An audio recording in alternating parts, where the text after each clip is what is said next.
Hi, I'm Somer Hackley, CEO of Distinguished Search. So as you may know, I have a book coming out in May, or if you're watching this later, a book that came out called Search in Plain Sight, Demystifying Executive Search. And we're going behind the scenes in executive recruiting to help folks out in understanding it. So this is another virtual book reading in my virtual library. I have many. This is from chapter 6 called Managing Your Recruiter Network. And this is really inspired by people asking me, like, I want to stay in touch with recruiters. I want to be thought of. I want to be on the radar, but how do you do that? Like, how often do I check in? Do I just send an email all the time being like, hey, it's me. I'm still looking. I'm alive. Anything new? It can be awkward. And you don't want to be annoying. So I totally get it.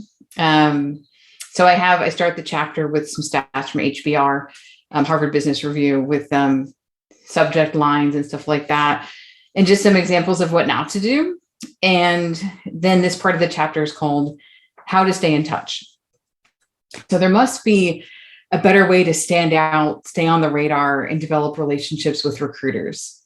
Let's take a page out of Adam Grant's book, Givers and Takers.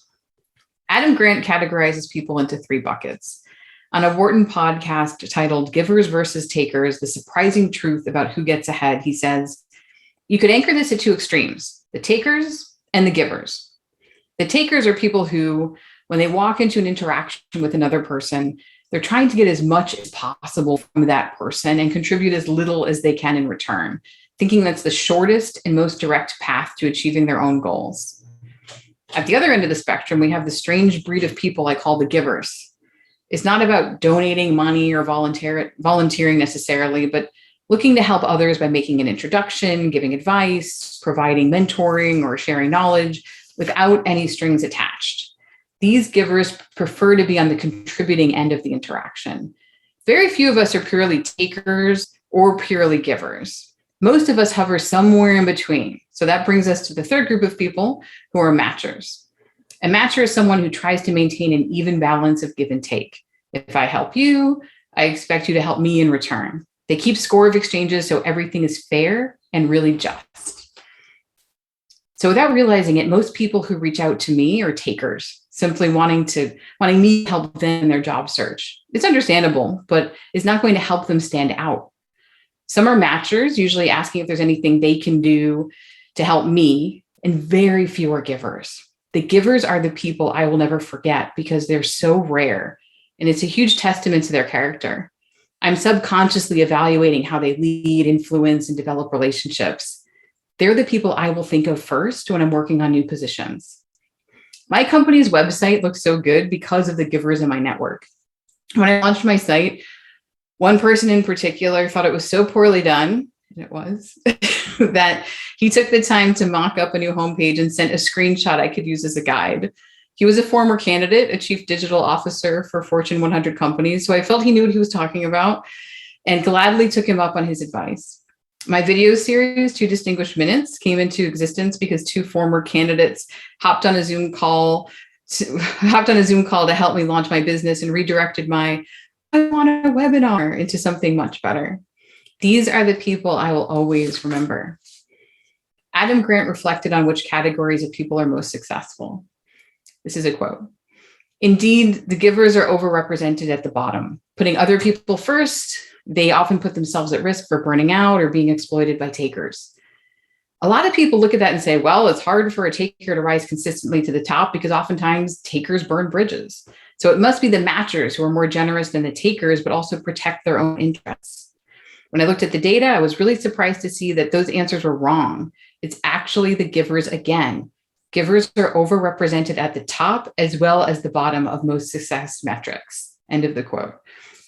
Givers win, so approach your job search as a giver. How to be a giver. So now it's my 2 cents. We talked about how when you're approaching recruiters, assume they don't have a job for you right now. That also goes for when you're checking in. Have a reason to reach out.